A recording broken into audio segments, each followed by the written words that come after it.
puts you on the leaderboard, and being on the leaderboard gives you the opportunity to win a prize.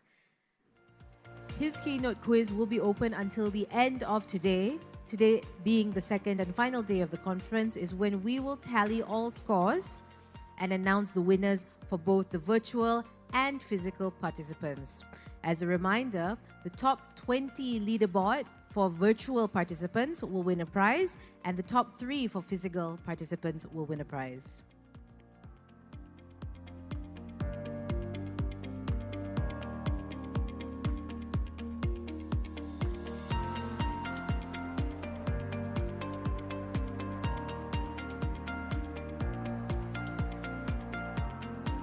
Ladies and gentlemen, we have come to our first panel session of the day.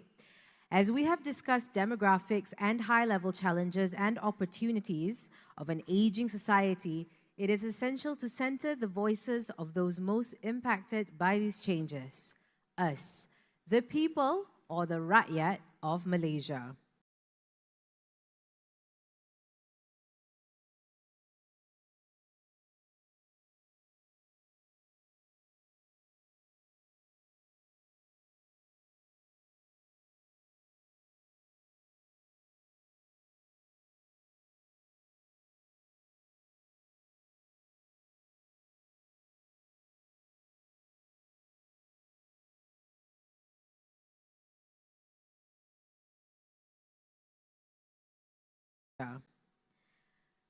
Before we get into this panel discussion, I'd like to kindly direct your attention to the screen for our context-setting video.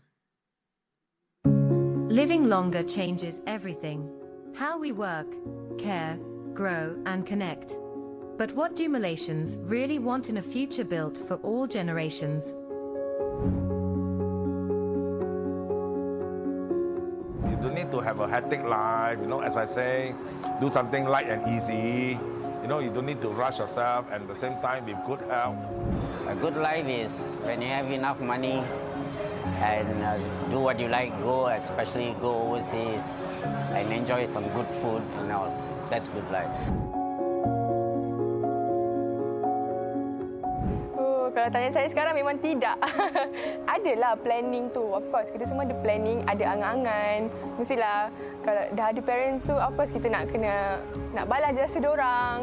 I try to set myself up while I'm young so that when I'm older, I can depend on the things that I've set myself up for, like making sure that I have a roof over my head. I think I've been saving, and EPF is one great way. Of course, it's compulsory, but then again, it's good to know that we have a nest that is financially will be there when we age, and you don't have to really rely on anyone else. Malaysia yang selamat untuk anak-anak dan Malaysia yang tak terabaikan untuk orang tua dan anak-anak. You mau keadilan, lagi mau confidence. You fair dengan semua orang. Mau tengok keperluan rakyat macam mana. Kita boleh maju. Kita mau bersatu, baru negara ada chance.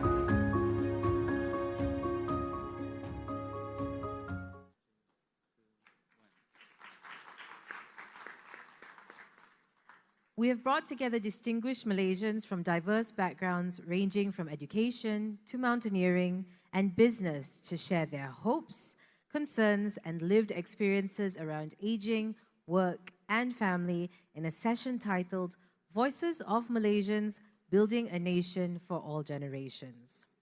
Here to moderate this discussion is Melissa Idris, Assistant Vice President, Lead Editor, and Anchor at Astro Awani. A journalist with 17 years of experience on various media platforms, she currently hosts the flagship talk show, Consider This, as well as The Future is Female.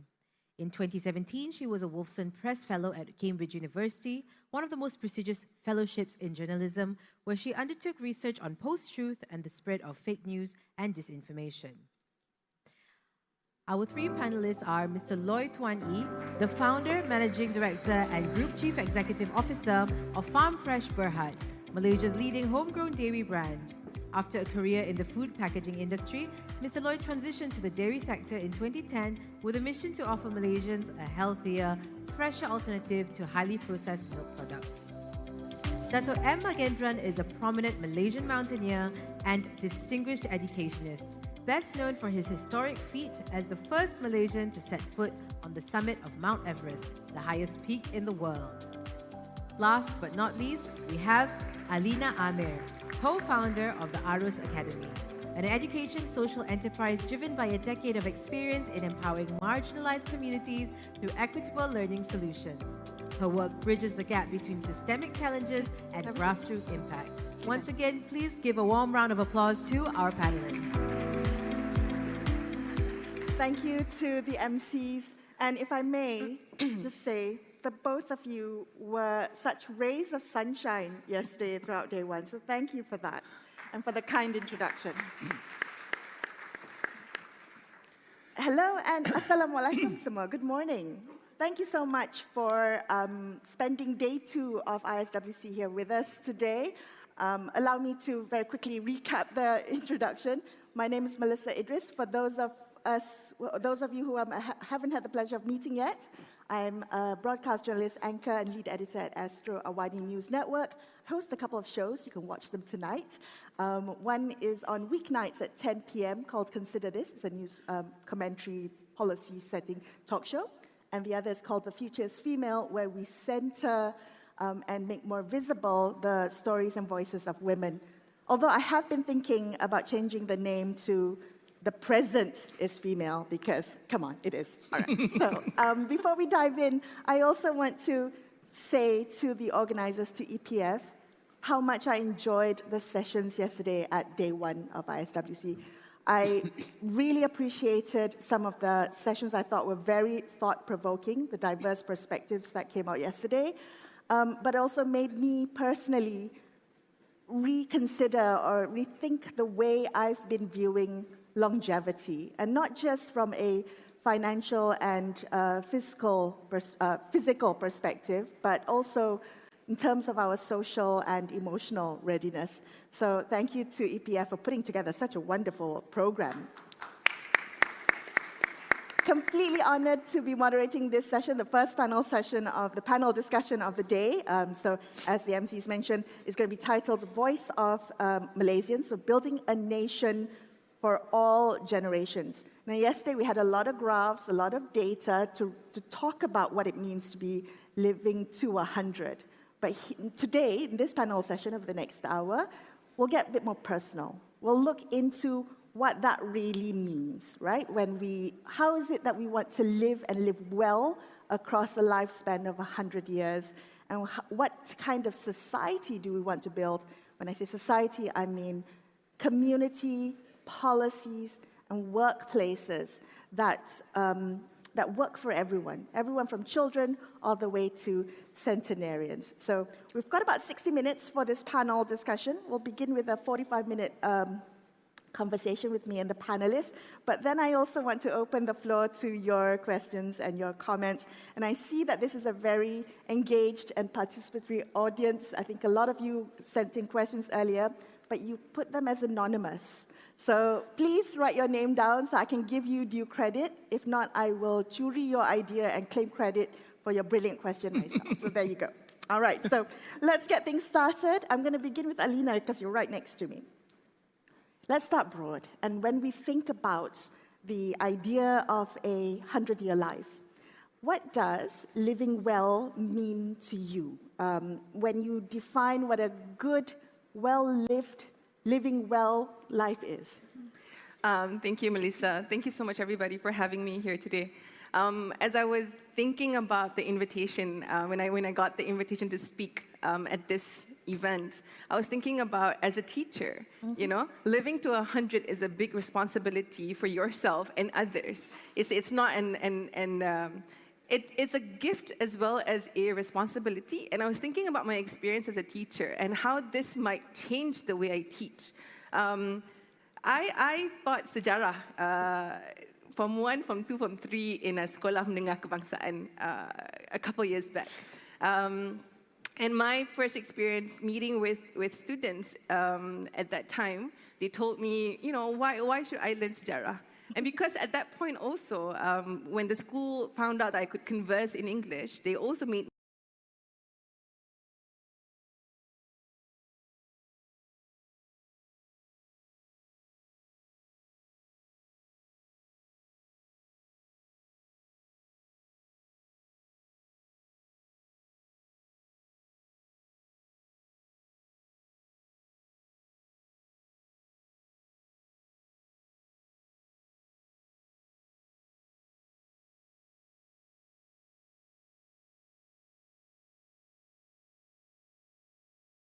also made me an English teacher.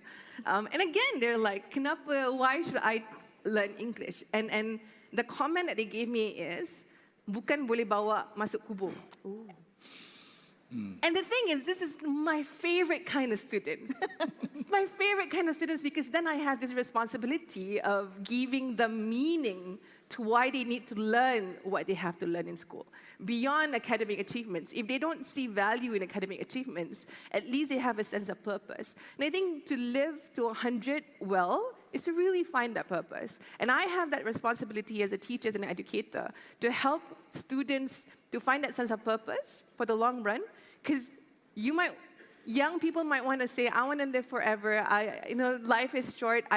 If only I could live longer. There's so many things I want to achieve. But even if you could get all of the things you want to do checked, you're only going to add more to it.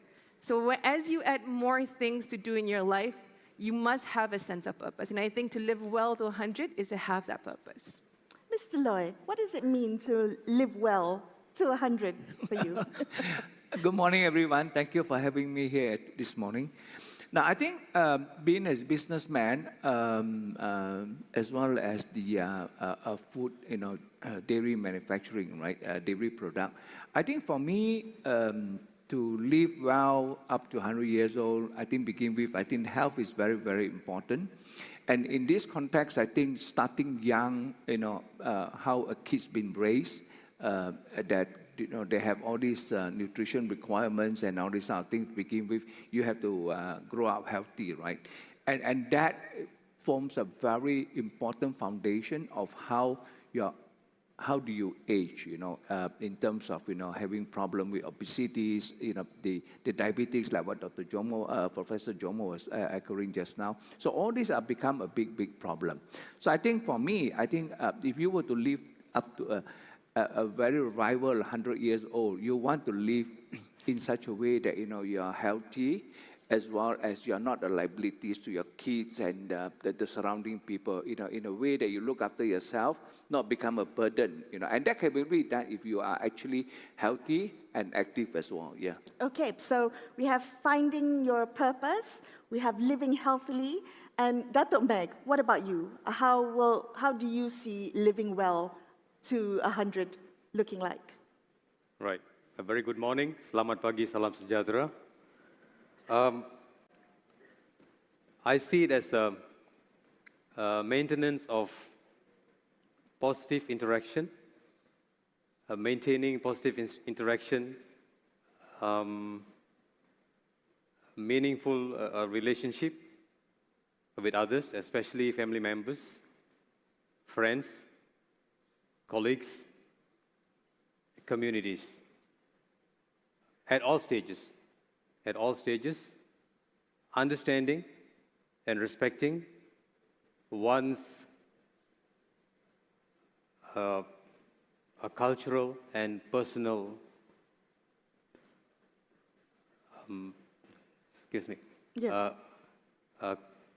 to understand one's culture, their personal views. Right. Right. To have that connection between communities. And then the other thing is, when I was invited to be a part of this program, I also start reading about longevity. All right, longevity, living up to 100. So life can be divided into 5 stages, basically. The first 20, until we hit 80. And longevity is after 80 to 100, so living up to 100.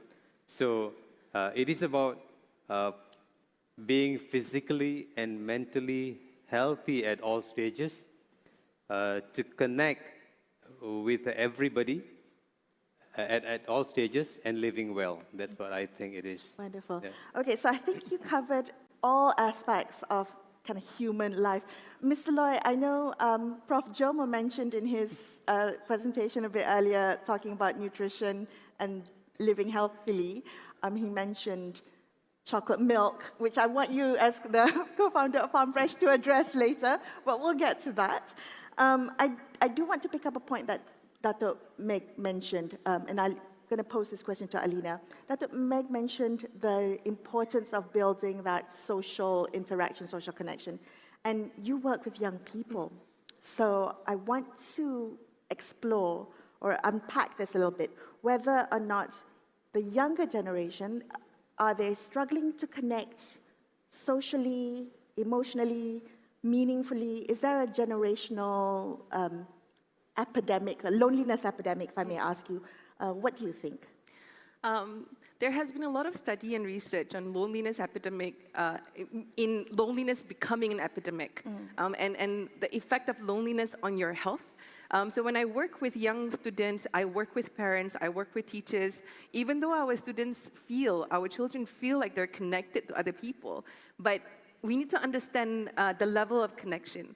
So we have that shallow connection. When you post something on social media, you get likes and views. Those are very shallow connections that doesn't last very long. The more meaningful connections are actually the in-person connections. And in fact, if you scroll endlessly for hours, you get this happiness feel about being connected online, but you only need 15 to 20 minutes of social connections to also feel the same kind of happiness, and it lasts longer than scrolling endlessly. And I've spoken to parents as well, where they feel that their children are not opening up.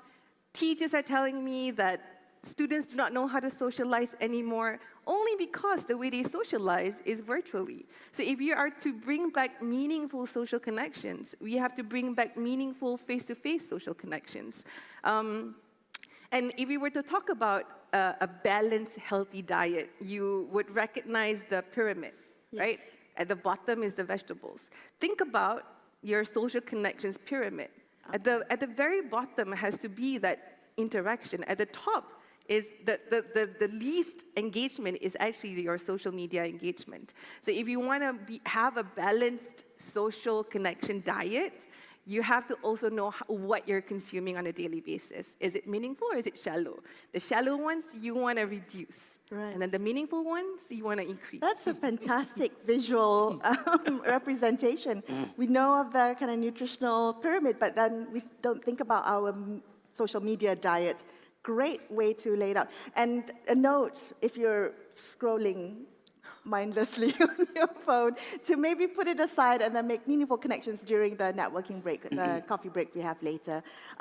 Dr. Meg, can I ask you about seniors? So we talked about juniors and the younger generation may be struggling to connect socially or create meaningful social connections. Are you seeing the same in seniors? Are they also struggling to connect socially, emotionally, meaningfully? Yeah, I think so. Firstly, it is the loss of social network. When I talk about loss of social network, the first thing that I can think of is retirement. So as soon as we retire, I retired just a little over a year ago. So when we talk about retirement, it is like sudden disconnection with our colleagues, our friends, and the things that we have been doing daily for decades, right? So, and then the other thing is loss of loved ones. As we grow older, we started losing spouse, siblings, friends, and our circle becomes smaller and smaller over time, all right? And then the other thing that I can see is children moving away, either to the cities or abroad, and this makes them hard to connect, emotionally connect. So they are left alone. And then the other thing that I can see is health issues and mobility. All right? So physical limitations due to illness, and then reduced mobility. So they are either confined to their homes, or they cannot get access to public spaces because of these limitations, right? And then the other thing is cognitive despair, right? You know, we have seen seniors with issues like dementia. You know, so they cannot remember who they are. They cannot remember who their children are. All right. So these are health issues, cognitive decline, and the other thing that I see, excuse me, which is very, very common, is a digital divide. All right. We are struggling with digital tools. We are not tech savvy, and this leads to a difficulty in virtually connect with our loved ones who are living away from us. Yeah, but Right. also just living day-to-day life, because so much of our lives are now kind of digitally led, right? The appification of everything requires an app or a QR code to be scanned. Right. And I think for a lot of older people, that could be an obstacle or a barrier to participate actively in public life. Could I just explore one point with you of aging healthily and mobility? Because you are the first Malaysian climber to summit Mount Everest, and I know you feel very passionately about physical health and being active outside, outdoors, outdoor activities. Talk to me a little bit about how important that is to maintain an active lifestyle and to embrace kind of outdoor activities later in life as well. Right. Please allow me to share this. After the successful Malaysia Everest 97 expedition, that was 28 years ago, I'm proud to say that I became a part of a winning team that has changed the Malaysian lifestyle. You know, before 1997, trekking, hiking, climbing wasn't that popular. All right. So after 1997, you know, the pioneering feat has become so impactful among Malaysian public that hiking, climbing has become very popular, and it is now a lifestyle. You can see it all over social media. You know, every small bouquet there are tens and photos on Facebook. So I am proud to be a part of that. Wonderful. And I have been organizing trips, hiking trips, trekking and climbing trips almost every year. And every time when I organize this kind of trips, I have representation from all walks of life and at every stage of age, from students, teenagers, to adults, to senior citizens. Oh, you get seniors as well? Yes. Wonderful. My very last climb was in last December. I led a group of climbers to Mount Kinabalu. The youngest was 14 and the oldest was 66. Well done. Right? Well done. 66. And I also had this gentleman, Mr. Ilan Gowan, who is the oldest Malaysian to climb Mount Everest 2 years ago. He was also in the team. So what I could see is there isn't any difference. You know, they can connect. Whether they are 14 or whether they are 65, they can connect easily. All right? The juniors, the youngsters, the adults, they are, they have the energy. They're very energetic. They're very energetic but less experienced. But they're very curious. But the most senior citizens, they lack in energy, but they are very experienced. So they could share. They could share. They can actually listen to the advice, the wisdom from the seniors, and the seniors get help with tech. How to do life from the mountain. How to get connected. So I could see all this happening. During the expedition, and I thought that I should probably do this more and more to make sure. I think that is actually a very good platform for people of all ages to connect, to share, without being sidelined, without being overlooked. So seniors are not seen as outdated, and the youngsters are not seen as arrogant. Yeah. As arrogant and ungrateful. I love this story because what it represents is sharing a space. So true intergenerational cohesion through a shared space, a shared activity, a shared interest. Can we explore that further? What it looks like in practice if we were to have true intergenerational cohesion, bearing in mind some of the loneliness and the trouble creating social connections that's so endemic to society today. Mr. Loy, can I get your thoughts on that? Intergenerational cohesion, living with different generations, interacting well with different generations, which we sometimes live in silos today. What do you think? Yeah, I think in terms of, I think loneliness is very dreadful. You think of that, right? So when you have the feeling you're disconnected, people don't care for you, especially when you reach at the elderly age, right? Some of your friend is no longer there. I think the challenge is that, how do you stay healthy and being connected to the community? Now, I'm of the view that, the ability of the children to spend time with their elderly parents, I think that is probably one of the main challenges.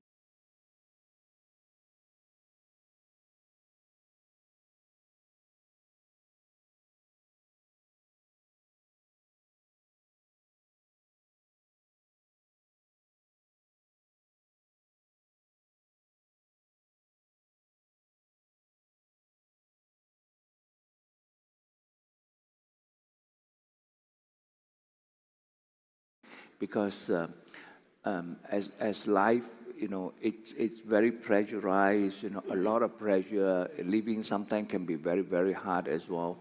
And then you raise your children, start establishing a family. But at the same time, you still have to look after your older one, right? So I think this is not a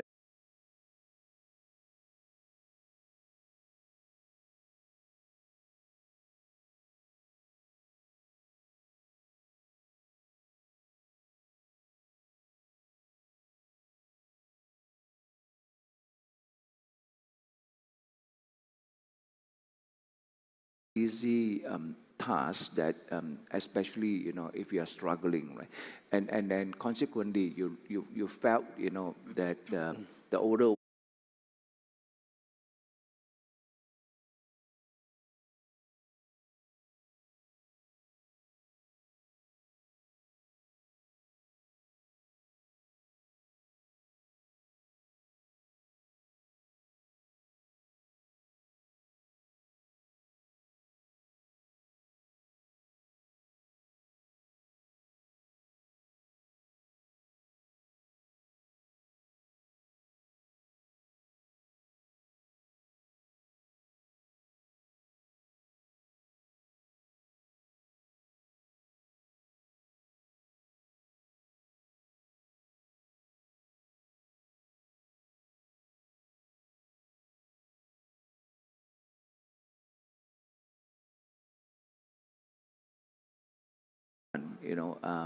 that they felt that they have been neglected or they have not been taken care. So communities, I think, is very important.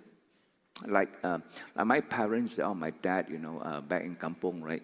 They probably have a bit more comfort in the sense that, you go kopitiam morning, you chit-chat with all your friends and all this sort of thing. Although their lives are very simple, but I felt that that is also good in the sense that, amongst the friends, that they, whatever they want to gossip, right? So they sit down there and have a coffee, evening they catch up. So I felt that, if I said, there are times when I go back to Kampong when my dad was still around, I felt that, that kind of lifestyle is actually quite helpful because not only on social media Yeah. scrolling. Like they physically sit down there, like what Dr. Alina was saying, that there's a lot of connection. I'm increasingly attracted to that slower pace of life that I see Yeah. in smaller towns.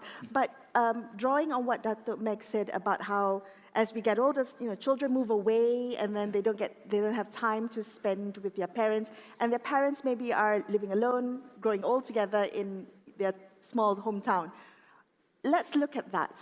There's a saying that says, you should age in place. So it's best for people to age in the place that they are, as opposed to taking them out and they're aging somewhere else. Yeah.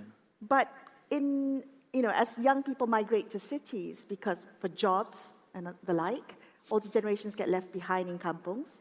So how do we create rural areas that allow for young and old to thrive and to grow old with dignity? What kind of support is needed for that? Mr. Loy. Yeah. I think this is a very interesting subject, which I have always been very passionate about. Rural development, I mean, we are talking about building a society, being inclusive and things like that, everyone given an opportunities, right? I think merantau is a real big problem. All the young people, when you don't have opportunities back in your kampong, right? Then you need to move out, right? So the consequence to that is that your old man, your parents actually left behind in a kampong. And as they age, that will become a problem, right? So unless, if you do well, if you come out to Kuala Lumpur, you build a solid career, you can afford, for example, then even that also, sometimes I remember to convince my parents to come to live with me in Johor or in K. It's so hard. Yeah. My dad will be like, looking forward to come to visit the grandchildren, right? And he was so looking forward. By the time when he reached JB, after 3 days, he wanted to go back to kampong already. He felt so bored, Then I said, Dad, why are you in a rush to go back, So these are the things. So what I felt that, in terms of the government policy, how do we actually create opportunity in a smaller town, for example? That should be a very, very important policy whereby, you actually create opportunities in a smaller towns for people to have a job and good career, and therefore they can be with their parents, right? They're not that far away from your parents. So I think, like for example, Farm Fresh. If I tell you that we are in Muazzam Shah, most of you never heard of where it is. If I tell you Pondok Tanjung, you don't even know where it is, right? But this is where that Farm Fresh, that in Muazzam Shah in Pahang, right? We created about 300-400 employees, local employees, supporting 300-400 family. When you are in Muazzam, when you earn 4,000-5,000 ringgit a month, right? It can be a very, very comfortable life, right? To support your family. The cost of livings are low. I think that in Muazzam Shah, the housing could be only about 200,000 or 300,000. You can buy a terrace house comfortably with 3-4 rooms, right? 3 rooms. Whereas in KL, if you're earning 4,000 or 5,000, and if you were to raise a family, I tell you, it is a real struggle, right? The cost of livings are very high. So how do you navigate that? Because and then at the same time, you can't even support your own, probably you struggle to support your own family. Now, let alone that now you want to help your parents, which is aging in a kampong. So I think the government policies towards the rural development or the smaller town development, whether in the industrial scale or whether agriculture or whatever, I think it's a very conscious effort. This is something that I think the policymakers, they really, really have to look in how can we create opportunity for these people that they don't have to, come out.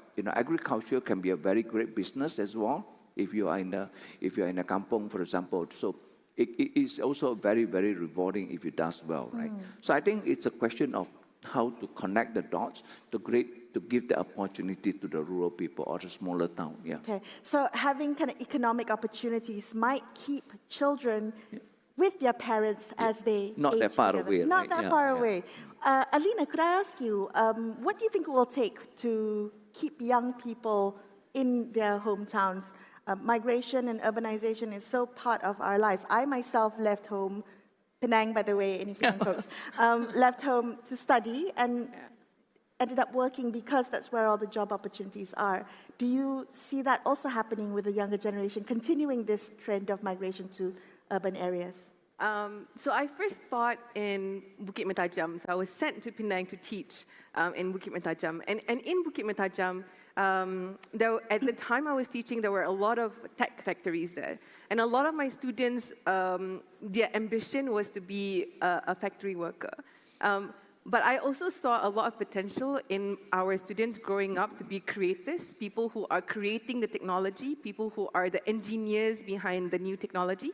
And hence, that was also when we started our digital literacy programs. We started bringing coding and programming into the schools. And I see being able to see opportunities where you are is actually a skill. Like, you need to have that awareness to say, like, this is a place that I want to be in, this is a place that I want to grow up in, this is a place that I want to contribute to. And a lot of our students in Bukit Mentajam are still in Bukit Mentajam working in tech companies as engineers and data scientists. And that's what I'm hoping to bring as we bring more educational programs to other rural areas. Not to say, come to Kuala Lumpur. Kuala Lumpur does have opportunities, but we're also thinking about how do we create and distribute opportunities everywhere, because it's a skill to be able to see, to have that awareness that where you are is valuable. Yeah, that's great. So while you were speaking, and I want to move our conversation to not just keeping people where they are and maybe growing older with community and family around them, but rethinking the way we learn, the way we work, and the way we retire. If you're thinking about a lifespan that goes all the way up to 100, it's going to change the rhythm of our lives, how long we go to school, do we stop learning when we leave school? As an educator yourself, how do you view the stages of life if we were to live longer? I think what we used to think about life is, you learn, you work, and then you die.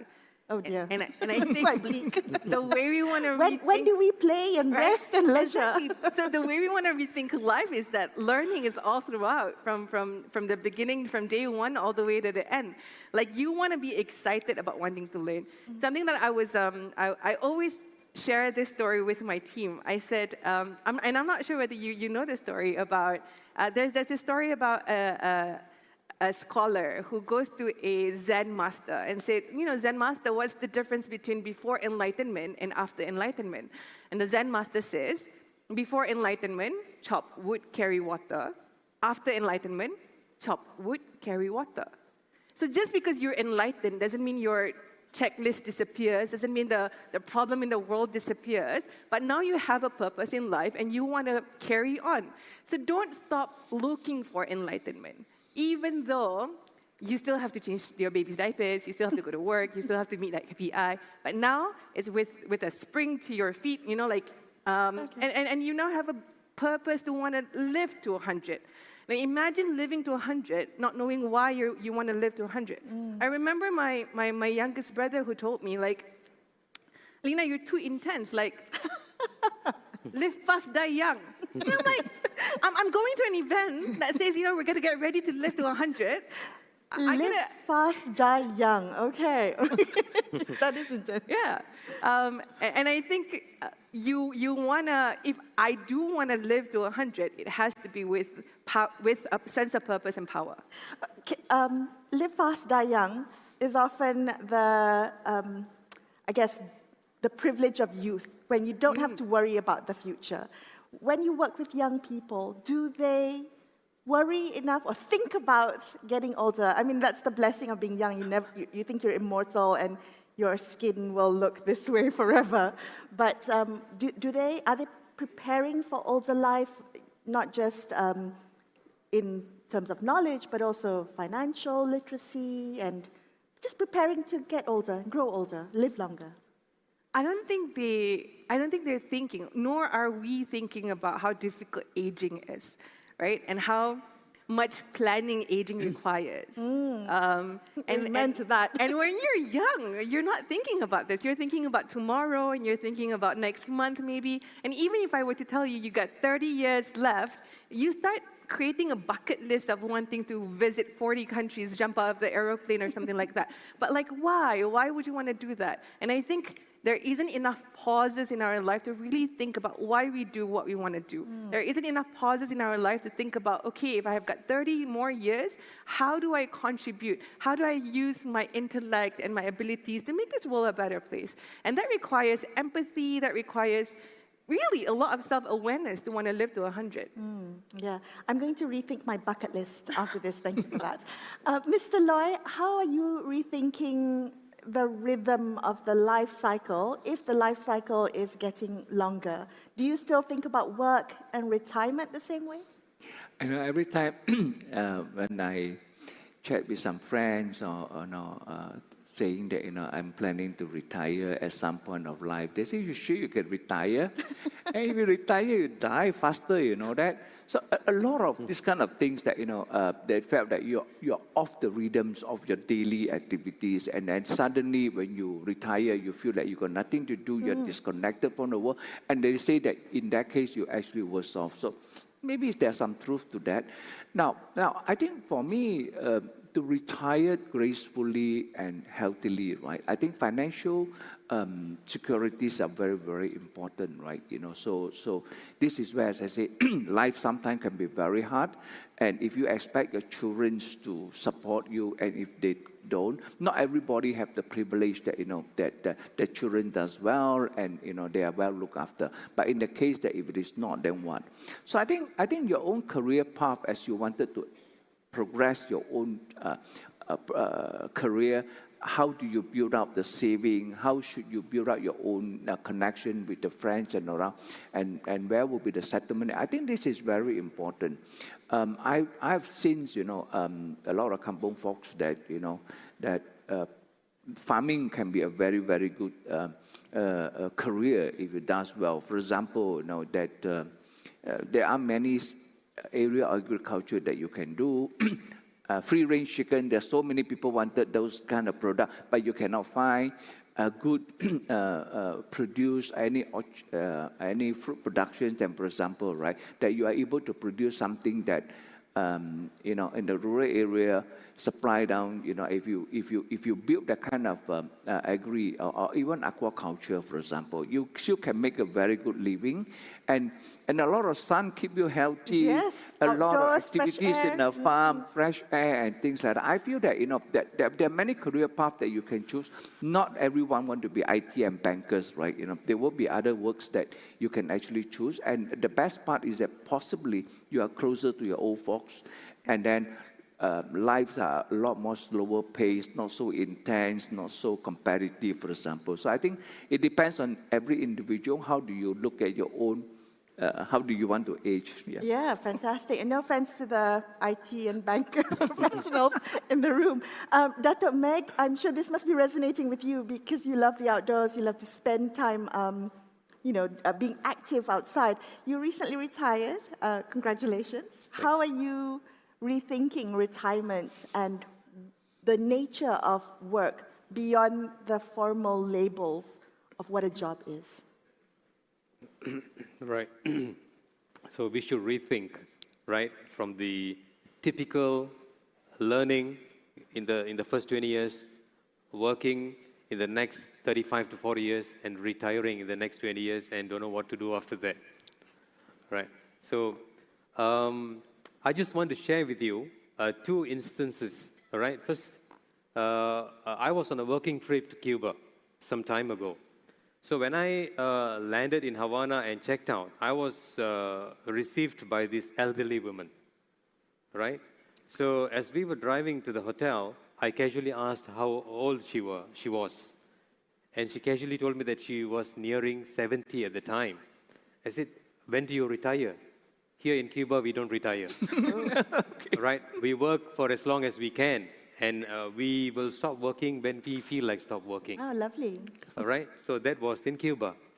Then a few years ago, I was on another working trip to Japan. So this is a private school. So I was there, and I was actually having a chat with this deputy principal of the school. And he told me that, Dato', if you come back next year, I will not be in charge of this exchange program anymore.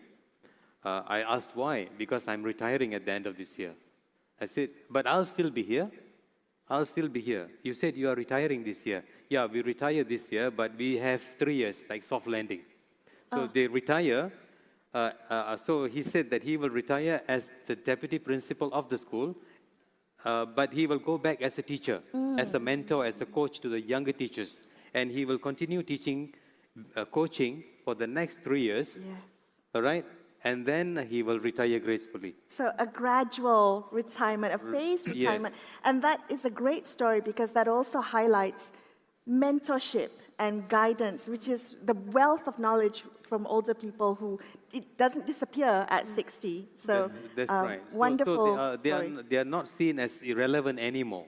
You know, they are there to mentor, to coach. You see, so that is probably something that we can adapt. Maybe it is already happening in certain sectors, but not across the board. So we should rethink of how we can gracefully retire and live with dignity and respectfully. Yes. Right. So we're going to take some of your questions. I see they're coming in hard and fast. Lots of questions to do with loneliness and lifelong learning, as well as I just want to highlight someone who said, "Thank you for the good dairy products, Mr. Loy," and called you Mr. Boss Susu. So well done. Let's take a few questions. Thank you also for putting your names down. I see. I can't take credit for your question here. Let's look at this question. As technology is always evolving, how can we ensure that seniors can keep up to date and stay connected with the world? How do we make tech easier for seniors to learn? Do any of you have experience with struggling with tech or living in a world that's increasingly digital? I know I do personally, not just for myself, but also for my mother who's getting older, and I'm providing tech support over the phone when she has trouble logging in or scanning a QR code. Actually, it is not just tech, but in our working experiences, we have come across where there are system migration. When there is a migration to a new system, we need to relearn, unlearn and relearn. Yeah. All right? So we need to attend courses. We need to attend workshops. Do you think that older persons are being forgotten in our never-ending quest to digitalize and appify our lives? Do you think that there's enough care and consideration being given to older persons who aren't tech-savvy, can't keep up? I don't know. I have a different point of view about tech. Yes, it's part of your work. Yeah, so it depends on what the tech is for. So for example, I would highly recommend not to give technology to young kids, right? To delay that as much as possible up until they have critical thinking, they have social and emotional skills, and then you give them the tech. And then there's the other group that I would also avoid giving tech to is the senior citizens. I can see my mother, my late father, when they were on the phone, they were as if hooked to it. That I'm right here sitting with you for dinner and they're still on their phone. So I'm also thinking how important it is for both the senior citizens as well as the young ones to have in-person social connections. If we're talking about technology that would ease your mobility, sure, great. But if we're talking about technology for social connections, I think it's very important that we take the time to actually spend in-person time with our parents, grandparents. So it really depends. If it's for social connections, reduce it as you grow older, reduce it when you are young. Like in the middle, when we're working, we can't help. But really, the point of having technology for older persons. There's a brilliant point that's raised by someone here saying that loneliness can be a crucial factor why seniors are the target group for scams as well. And maybe a lack of knowledge in how to use tech as well is something that contributes to this trend. Let's take a look at this question that's directed to Datuk Meg. How did you find your purpose once you conquered Mount Everest? Purpose? Right. So besides celebrating the success, there is the social responsibility. So being a teacher at the time, so when I came back, I was seen as an icon. So how do I transfer the values the values that I learned while training and also climbing Mount Everest to my students. And how can I do that better if it is not guiding students up mountains? So this is what I've been doing ever since I came back after the expedition. It is not just about climbing. So they used to ask me questions. How does it feel to be on top? So you come with me. Let's go and let's feel it for ourselves. So that's one thing, all right? To bring them up, okay, now you tell me how do you feel. That's one thing. The other thing is to add more value to the climb itself, like conservation programs. You know, to appreciate the mountains, to protect the flora and fauna that are only found in certain mountains in Malaysia for our future generations. So it is not just about climb, it is not just about feeling happy, but it is also about responsibility, shared responsibility to protect our mountains and jungle, you know, so that everybody can enjoy the same thing that we are enjoying today. Right. So these are some of the lessons that I am actually passing on to the younger generation. So your purpose that you Yeah, found that- after Mount that's Everest right, that's is right. to advocate for this. Right, that's right. Wonderful. Well, thank you, MHK, for that question, that thoughtful question to Datuk Meg. A question from Lee San San directed to Mr. Loy. Farm Fresh is marketed in schools to young children, including sweetened and flavored milk. How can commercial growth be balanced with nation building, tying into the conversation we had about nutrition? Yeah, I think in terms of sugar, I'm really very passionate about this subject. Whereby, you know, over the years I've seen, you know, I mean, sugar is not bad, right? It's nothing wrong with sugar, but excessive sugar is the problem. So I think for Farm Fresh, I think over the years, you know,